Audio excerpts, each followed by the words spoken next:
Racism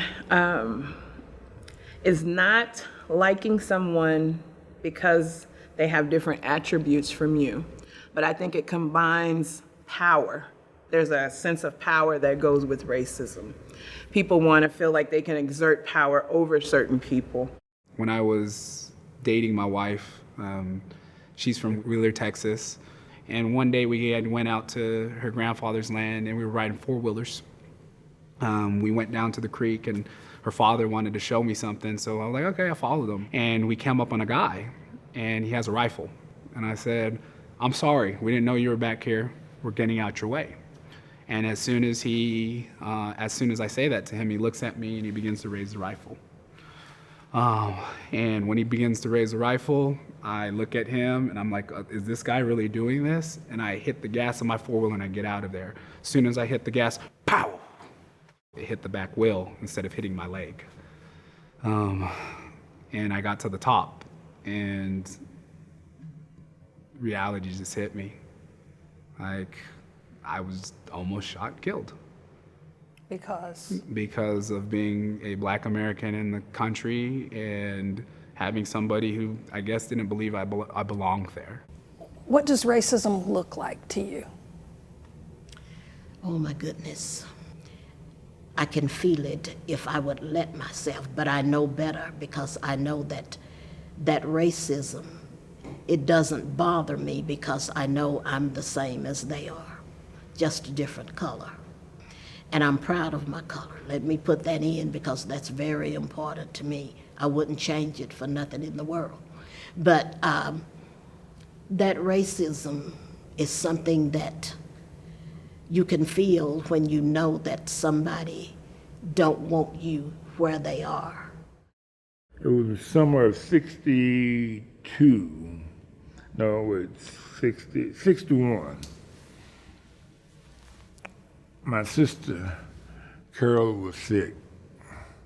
And my father was in the Air Force too, so we lived there in Fort Worth, so we had to take the bus from stop 6 and go all the way across town to out by Eagle Mountain Lake to Carswell Air Force Base to get my sister to see a doctor.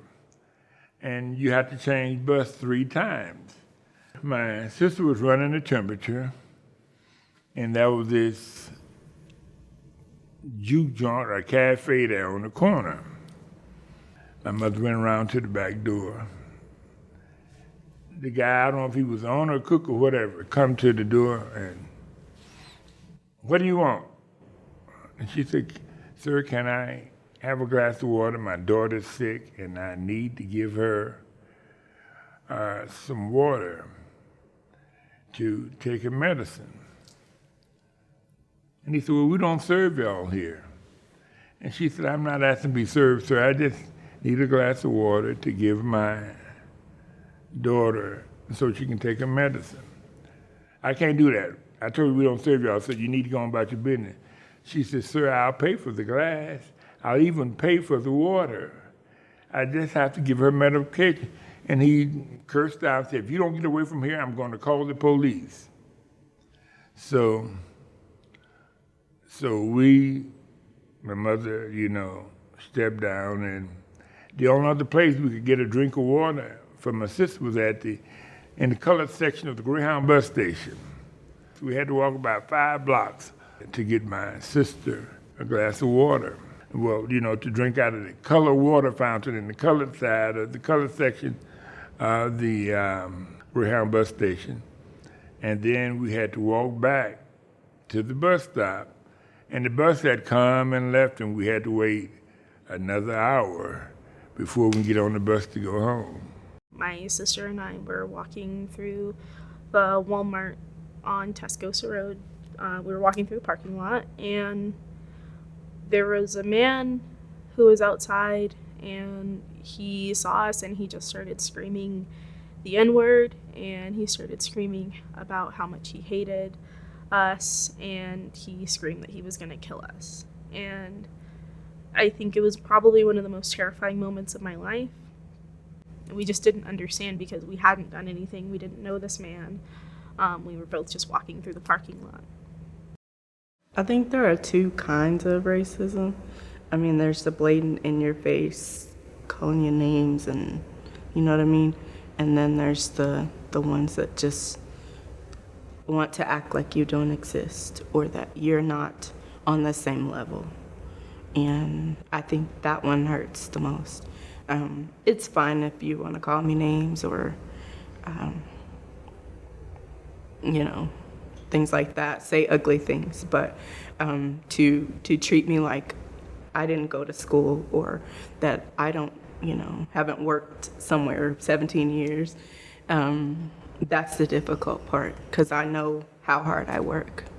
Yes, there has been times that there's been very direct racism towards me, but I try not to, that can be an abstract kind of feeling or thinking. So sometimes it's not something I can concretely say, yes, you're being racist against me. It can be as subtle as a look or just a no or just the phrasing of things that I think in some instances wouldn't be that way if it were not for the color of my skin. So with that, it can be very abstract. You know, it's a very different kind of feeling. It's kind of like, oh, but you get it when it happens, if that makes sense. It could be something as simple as, you know, a waiter or a waitress in a restaurant being really communicative and talkative to the other patrons of that restaurant, and then coming to you and just basically, you know, abrasively asking you what your order is, not having any form of communication with you at all, and not even looking at you to form that connection, you know, looking past you as if you don't exist. So, I mean, racism exists in all types of forms. What does it feel like physically when somebody looks past you and like you don't exist? You feel neglected. Obviously, there's pain there. You don't understand it. You question yourself like, did I not dress right today? Did I not smile enough? You question your every movement throughout that store, that restaurant, like, did I do something that offended somebody? You are the one that feels all of that, you know, guilt, but you shouldn't. The very first time I experienced it was, I would say, I remember around either kindergarten or first grade. I remember that feeling about I wasn't being accepted for some reason. It wasn't very familiar to me. I didn't know as I was a child. But as I tried to speak to different young men or young girls in that age group or the same in my classrooms, I more along got the look, that feeling of you don't want to address me or you don't want to speak to me based off of what. And as it continued on, I caught an understanding of it's because I'm black. It does sting, okay? It's like putting alcohol on a wound. It stings, it hurts, but after the end, you got to figure out a way to make it better. And that's where I would just take it with a grain of salt and show them that whatever assessment that you made of me was incorrect, and you can't group everyone. And if I'm gonna have to be your example, then I'm gonna have to be your example because all you saw was the news. And when I went over to your house a few times, all you were watching was cops. So in your mind, your assessment is correct. But I'm gonna continue to be the one person who makes your eyebrow raise a little bit and say, well, I can't say all. And then after a while, well, I can't say most. And then after a while it goes to, well, it's just something I saw on TV. Okay, now we're getting somewhere.